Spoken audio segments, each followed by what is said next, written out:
ప్రభు అయిన యేసుక్రీస్తు నామములో మీ అందరికీ నా హృదయపూర్వకమైన వందనాలండి.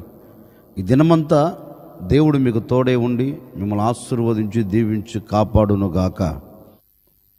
ఒకరోజు నాయకుడైన మోషే ఇశ్రాయేలులందరినీ పిలువనంపించాడు. ఇశ్రాయేలులందరినీ పిలువనంపించి వారితో ఒక శ్రేష్టమైన మాట చెప్తున్నారండి. ఇశ్రాయేలు వారులారా, ఈనాటి వరకు నేను మీతో నడిచాను, మీతో నిలిచాను, మీకు ఎన్నో ఆలోచన చెబుతూ వచ్చాను. ఎన్నో అవంతరాలు కలుగుతున్న సందర్భాలలో కూడా నేను దేవుని దగ్గరికి వెళ్ళి దేవుని సన్నిధిలో మొరపెట్టి దేవుని ద్వారా మనం మేలు అనుభవించేటట్లుగాను, దేవుని ద్వారా మనం జయము చూచేటట్లుగాను పలు సందర్భాలలో నేను దేవుని సన్నిధిలోనికి వెళ్ళి మొరపెడితే దేవుడు ఒక ఆశ్చర్యమైన కార్యం జరిగించారు. మిమ్మల్ని నడిపిస్తూ వచ్చాను. కానీ ఇప్పుడు దేవుడు నాతో చెప్పాడు, నీవు ఈ యోర్దాను దాటి వెళ్ళకూడదు, నీవు వాగ్దాన దేశములో అడుగు పెట్టకూడదు అని దేవుడు నాతో చెప్పాడు. గనుక ఇక నేను మీతో రాలేను. గనుక నేను మీకు చెప్పే ఒక చిన్న సలహా ఏంటంటే, మీరు వాగ్దాన దేశంలోనికి వెళ్ళిన తర్వాత అయినా వెళ్ళబోతున్నప్పుడు కూడా మీ దేవుడైన యెహోవా మీకు ఇచ్చిన ఆజ్ఞను మీరు తిరస్కరించవద్దు, ఆ ఆజ్ఞకు మీరు కట్టుబడండి అని చాలా విషయాలండి దైవజనుడైన మోషే ఇశ్రాయేలీయులకు చెప్పారు. బహుశా వారికి కూడా ఒక సందేశం కలిగి ఉండొచ్చేమో.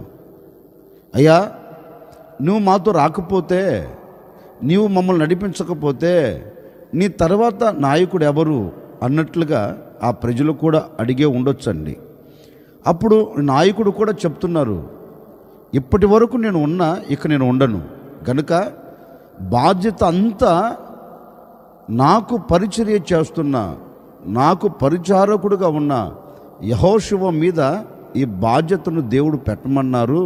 గనుక ఈ బాధ్యతను అంతటిని యెహోషువకు అప్పగిస్తున్నాను అన్నాడండి. అంతలో యెహోషువ ఈ మాట విన్నాడు. విని బాగా కృంగిపోయాడండి. అయ్యో, ఇన్ని లక్షల మంది నేను ఎలా నడిపించగలను? ఇంతమందికి నేను ఎలా ఆలోచన చెప్పగలను? ఇంతమందికి నేను ఎలా సలహా ఇవ్వగలను? ఇది నా వల్ల కాదే అని భయపడుతున్నాడండి. యెహోషువ భయపడుతూ ఆలోచిస్తున్న సందర్భాలలో నాయకుడు భయపడుతున్న యెహోషువను చూచాడు. చూచి యెహోషువను పిలిచి యెహోషువతో శ్రేష్టమైన మాట చెప్తున్నాడండి. యెహోషువ, ఎందుకు నువ్వు అధైర్యపరచబడుతున్నావు అంటే, యెహోషువ చెప్పుండొచ్చేమండి, అయ్యా, ఇంతమందిని నేను ఎలా నడిపించాలయ్యా? ఇది నా వల్ల కాదే, ఇది నా చేత కాదే అని చెప్పున్నాడేమో కాబోలు. అప్పుడు ఈ మోషే యెహోషువతో ఒక చక్కని మాట అంటున్నారండి. ఆ మాట ఇప్పుడు చదువుదాం, జాగ్రత్తగా మీరు ఆలకించండి.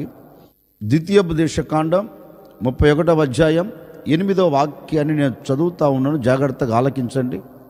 నీ ముందర నడుచువాడు యెహోవా, ఆయన నీకు తోడై ఉండును, ఆయన నిన్ను విడవడు, నిన్ను ఎడబాయడు, భయపడకుము, విస్మయముందకు అని ఇశ్రాయేలు ఎదుట అతనితో చెప్పెను. మోసే ఒక చక్కని మాట చెప్తున్నాడు. యెహోషువ, నీవు భయపడవలసిన అవసరం లేదు. ఎలా నడిపించాలి, ఎలా చెప్పాలి, ఎలా ఉండాలి అని కలవరపడవలసిన అక్కరే లేదు. ఎందుకు అంటే, నీకు ముందర నడిచేది ఎవరంటే నీ దేవుడైన యెహోవాయే నీకు ముందుగా వెళుతాడు. నీకు ముందుగా ఏ మనిషి వెళ్ళడు. నువ్వు అనుకోవచ్చు, నాకు ముందు ఎవరైనా వెళితే బాగుండు, నాకు ముందు జ్ఞానం కలిగిన వారు వెళ్తే బాగుండు, నాకు ముందు తెలివి కలిగిన వారు వెళ్తే బాగుండు అనుకోవచ్చు. నీకు ముందుగా వెళ్ళేది తెలివి కలిగిన వారు కాదు, పరాక్రమం కలిగిన వారు కాదు, బలాఢ్యులు కాదు. ఎవరు తెలుసా?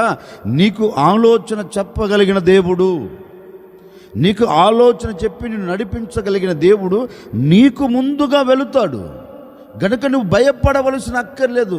ఆయన నీకు ముందుగా వెళుతాడు. వెళుతున్న ఆయన నీకేమవుతాడంటే నీకు తోడై ఉంటాడు. నువ్వు అధైర్యపరచబడి కృంగిపోవలసిన అక్కరలేదు. ఎందుకంటే నాకు తోడై ఉన్నవాడు నీకును తోడై ఉంటాడు. నాకు ఆలోచన చెప్పినవాడు నీకు ఆలోచన చెబుతాడు. నాకు ముందు నడిచినవాడు, నాకు ముందు నిలిచినవాడు, నా ముందు వెళ్ళినవాడు నీకు కూడా ఆలోచన చెబుతాడు, నీకు ముందు నిలబడుతాడు. నీకు ముందుగా ఆయన వెళుతాడు. నీ ముందర నీ దేవుడైన యెహోవా నీకు ముందుగా వెళుతాడు. వెళ్ళి ప్రతి శత్రువులను అణచివేస్తాడు.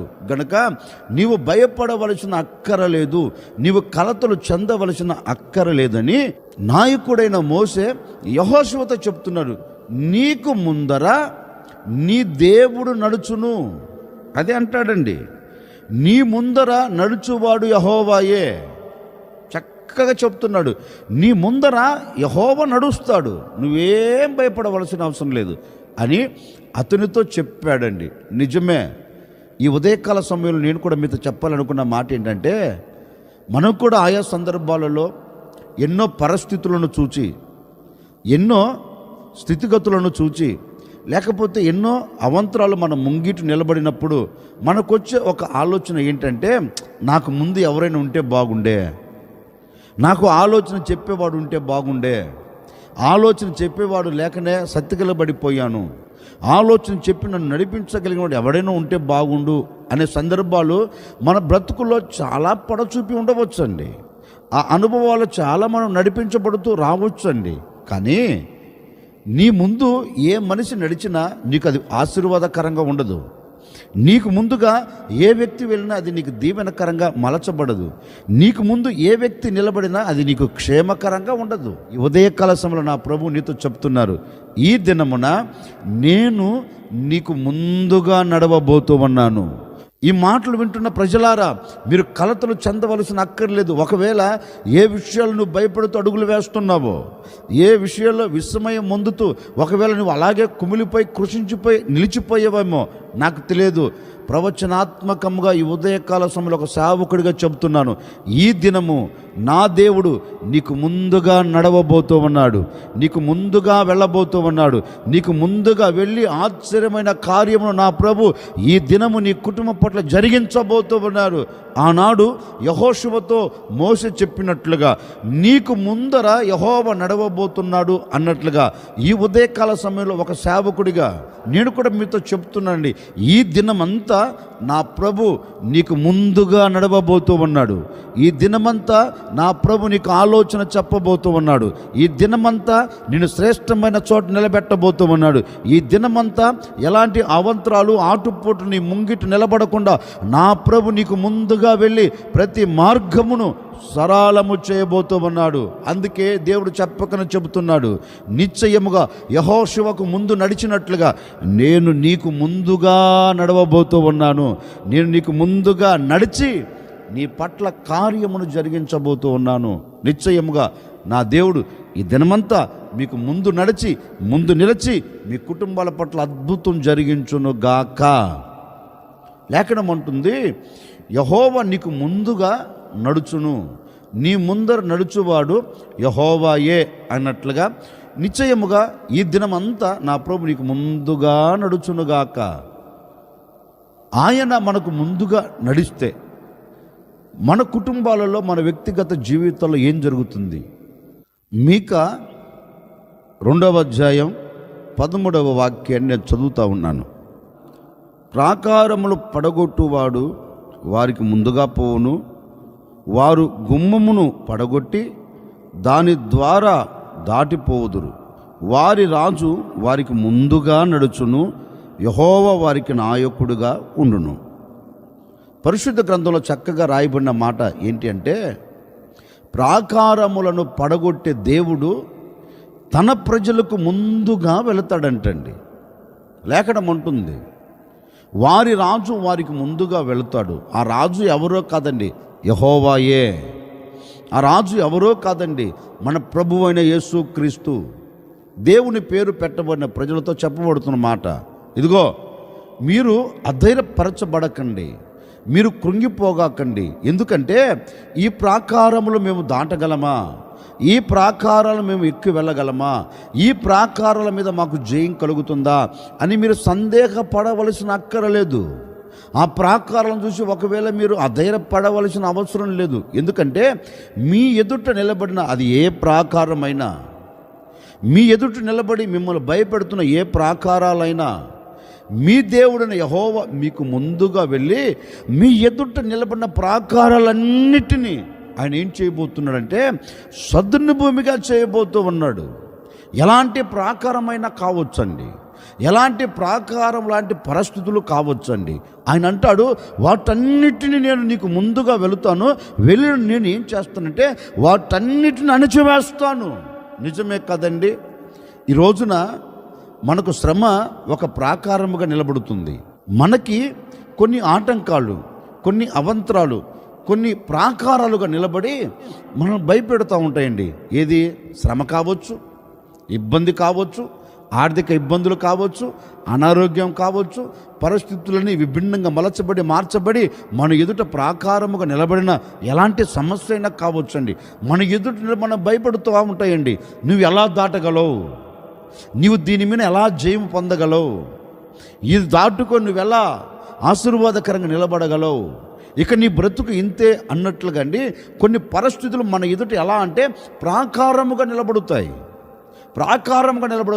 అప్పుడు మనకు కూడా ఏమవుతుందంటే మనసులో నెమ్మది లేకుండా, మనసులో ఒక ప్రశాంతత లేకుండా, మనసంతా వికారమైపోయి మన బ్రతుకులో ఒక ఆలోచన కలుగుతుంది.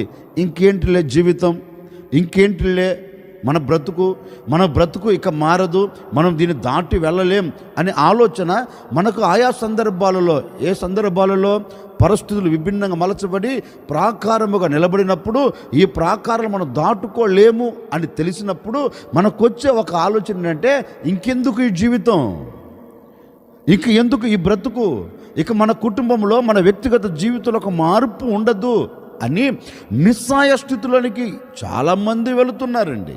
ఈ మాటలు వింటున్నా ఒకవేళ నీ బ్రతుకులో ఇలాంటి ఆలోచన పడచూపిందేమో నాకు తెలియదండి. ఈ మాటలు వింటున్న నీ జీవితంలో ఇలాంటి అనుభవాలు పడచూపుతూ వస్తున్నాయేమో నాకు తెలియదండి. ఇదిగో ఈ ఉదయకాల సమయమున ఓ సేవకుడు నిండు మనసుతో కోరుకుని మిమ్మల్ని ఆశీర్వదిస్తున్నానండి.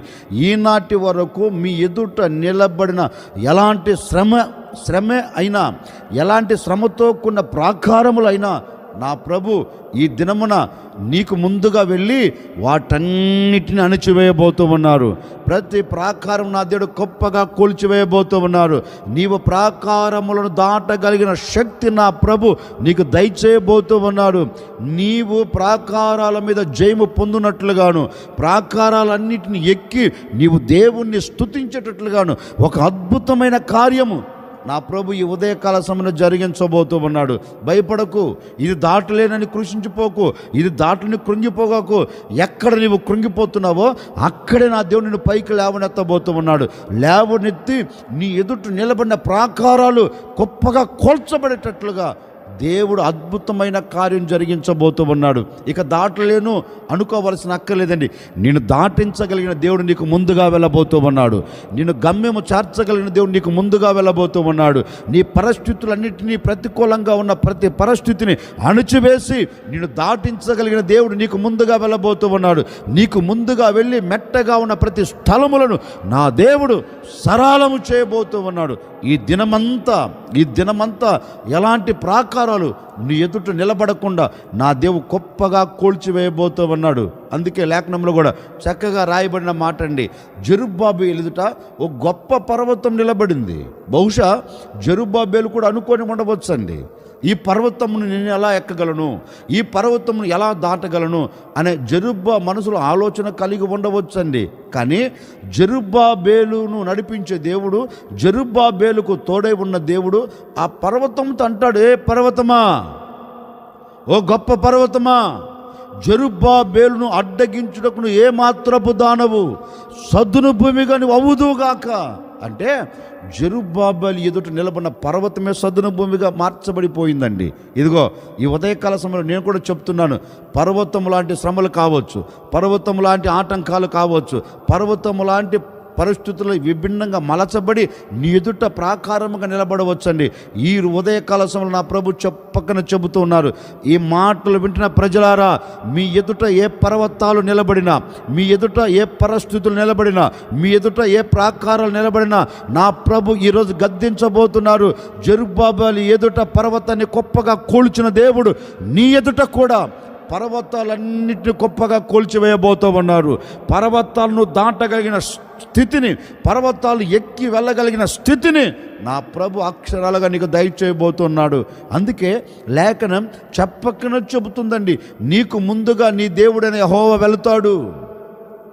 ఇశ్రాయేలు వారులారా, నీ ఎదుట నిలబడిన ప్రాకారాలను గొప్పగా కూల్చుటకు, వాటిని పడగొట్టుటకు, వాటి మీద మిమ్మల్ని నడిపించుటకు మీ దేవుడైన యెహోవా మీకు ముందుగా వెళతాడు. ఏ దేవుడు? ప్రాకారములను గొప్పగా కూల్చగలిగిన యేసు, ప్రాకారములను సదును భూమిగా చేయగలిగిన యేసు మీకు ముందుగా వెళుతాడు. గనుక మీరు ధైర్యం తెచ్చుకొని ఉండండి. ఆయనే మీకు ముందు వెళుతాడు, ఆయన మీకు ముందు వెళుతాడు. ఆకాశం అంటే పర్వతాలు కావచ్చు అండి. అందుకే ద్వితీయోపదేశ కాండంలో కూడా చక్కని మాట రాయబడిందండి. ఆ మాట కూడా నేను చదువుతాను, వినండి. ద్వితీయోపదేశ కాండం 9వ అధ్యాయం 1వ వాక్యాన్ని చదువుతా ఉన్నాను. ఇశ్రాయేలు వినుము, నీకంటే గొప్ప బలము గల జనములను, ఆకాశం అంటూ ప్రాకారములు గల గొప్ప పట్టణములను స్వాధీనపరుచుకొనుటకై నేడు నీవు యోర్దాను దాటపోవచ్చున్నావు. ఆ ప్రజలు గొప్పవారు, ఉన్నత దేహులు, వారు నీవు ఎరిగిన అనాకీయుల వంశస్థులు. అనాకీయుల ఎదుట ఎవరు నిలవగలరు అను మాట నీవు వింటివి కదా. కాబట్టి నీ దేవుడైన యెహోవా తానే దహించు అగ్ని వలె నీ ముందర దాటిపోవుచున్నాడు. నేడు నీవు తెలుసుకొనుము. దేవుని ప్రజలతో చక్కని మాట చెప్తున్నారండి. మా ఎదుట ఆకాశములు అంటగలిగిన ప్రాకారము కలిగిన గొప్ప పట్టణాలు, మీరు అధైర్యపడవలసిన అక్కర్లేదు. ఎందుకంటే ఆ ప్రాకారములను మీరు స్వాధీనపరుచుకోబోతున్నారు. అనాకీయులు ఉన్నారు కదా, అనాకీయులు ఒకవేళ బలం కలవారు కావచ్చు, గొప్పవారు కావచ్చు, ఉన్నత దేహులు కావచ్చు.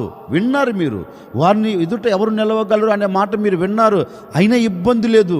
ఎందుకు అంటే మీ దేవుడైన యెహోవా అనాకీయులను జయించడానికి, అనాకీయులను అణిచివేసేదానికి ఆకాశములను అంటగలిగిన ప్రాకారము కలిగిన గొప్ప పట్టణములను మీరు స్వాధీనపరుచుకొనుటకు, అలాంటి వ్యక్తులను అణిచివేయుటకు, మీ ఎదుట గొప్పగా కూల్చివేయుటకు, వారిని మీ కాళ్ళ క్రింద ఉంచుటకు మీ దేవుడైన యెహోవాయే తానే మీ ముందర ఎలా వెళ్ళబోతున్నా తెలుసా? దహించే అగ్నిగా మీకు ముందుగా వెళ్ళబోతూ ఉన్నాడు. నేడు ఆ విషయం మీరు తెలుసుకోండి. ప్రజలతో అంటున్నారండి, మీరు నేడు తెలుసుకోవలసింది ఏంటో తెలుసా? ఈ దినము మీరు తెలుసుకోవలసింది ఏంటో తెలుసా? దహించు అగ్నిగా మీ దేవుడైన యెహోవా మీకు ముందు నడవబోతూ ఉన్నాడు. ఆయన నడిచి మీ ఎదుట నిలబడిన ప్రాకారము లాంటి పట్టణాలే కావచ్చు, ప్రాకారము కలిగిన శత్రువుల బలము కావచ్చు, వాటన్నిటిని ఏం చేయబోతున్నాడంటే అణచివేయబోతున్నాడు. అణచివేయటకు దహించు అగ్నిగా ఆయన వెళ్ళబోతున్నాడు అని ఆయన దహించు అగ్నిగా వెళ్ళి వారిని అణచివేశాడండి. ఇదిగో ఈ ఉదయకాల సమయంలో నేను కూడా మీతో చెప్తున్నానండి, నేడు మీరు తెలుసుకోవాల్సింది ఏంటో తెలుసా? నేడు ఈ ఉదయకాల సమయంలో మీరు గ్రహించవలసింది ఏంటో తెలుసా? భయపడవలసిన అక్కర్లేదండి.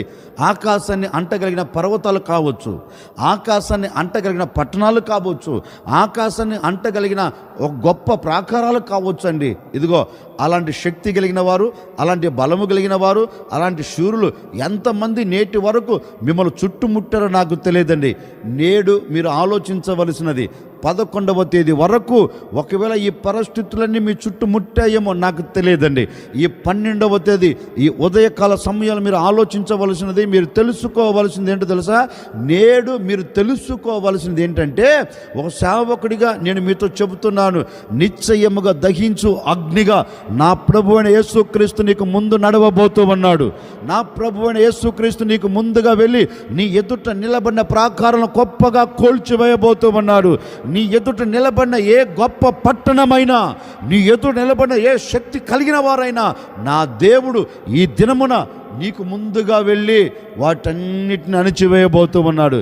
నీ దేవుడనే యెహోవా నీకు ముందుగా వెళ్ళి ప్రతి ప్రాకారమును గొప్పగా కోల్చి నిశ్చయముగా ఈ దినమంతా నీవు ఆశీర్వాదకరంగా నిలబడినట్లుగాను, నీవు దీవెనకరంగా మలచబడినట్లుగాను, ఆత్మీయతలో అభివృద్ధి చెందినట్లుగాను, శరీర సంబంధంగా నీవు ఆశీర్వాదానికి నాంది పలుకున్నట్లుగాను నా ప్రభు అద్భుతమైన కార్యము చేయుటకు నీకు ముందుగా వెళ్ళబోతూ ఉన్నాడు. దహించు అగ్నిగా నీకు బయలుదేరి నీకు ముందుగా వెళ్ళబోతూ ఉన్నారు. దహించు అగ్నిగా నీకు ముందు నడవబోతూ ఉన్నాడు.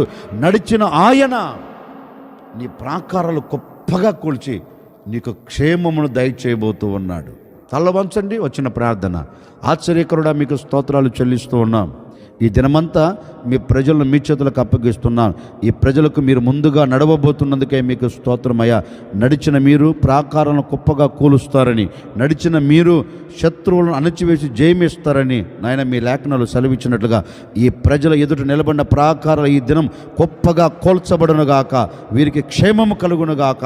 ఈ దినమంతా ఏ శత్రువు వీరి ముంగిటి నిలబడకుండా ఈ ప్రజలకు మీరు జయమిచ్చి ఆశీర్వాదకరంగా ఈ దినమంతా నడిపించమని వీరికి, వీరి కుటుంబానికి, వీరికి కలిగిన సమస్తమునకు ఓ గొప్ప క్షేమమును అనుగ్రహించి ఓ గొప్ప జయముతో మీరు నడిపించి మీ ఘనమైన నామమునకు మహిమ తెచ్చుకోమని యేసు నామములు అడిగి వేడుకొనుచున్నాము తండ్రి, ఆమెన్. ప్రభు ఈ దినమంతా మీకు ముందుగా నడిచి మీకు ముందుగా వెళ్ళి మీ ఎదుట నిలబడిన ప్రాకారం గొప్పగా కోల్చి మీకు క్షేమం దయచేసి మీ శత్రువులందరి మీద నా ప్రభు మీకు జయమిచ్చును గాక.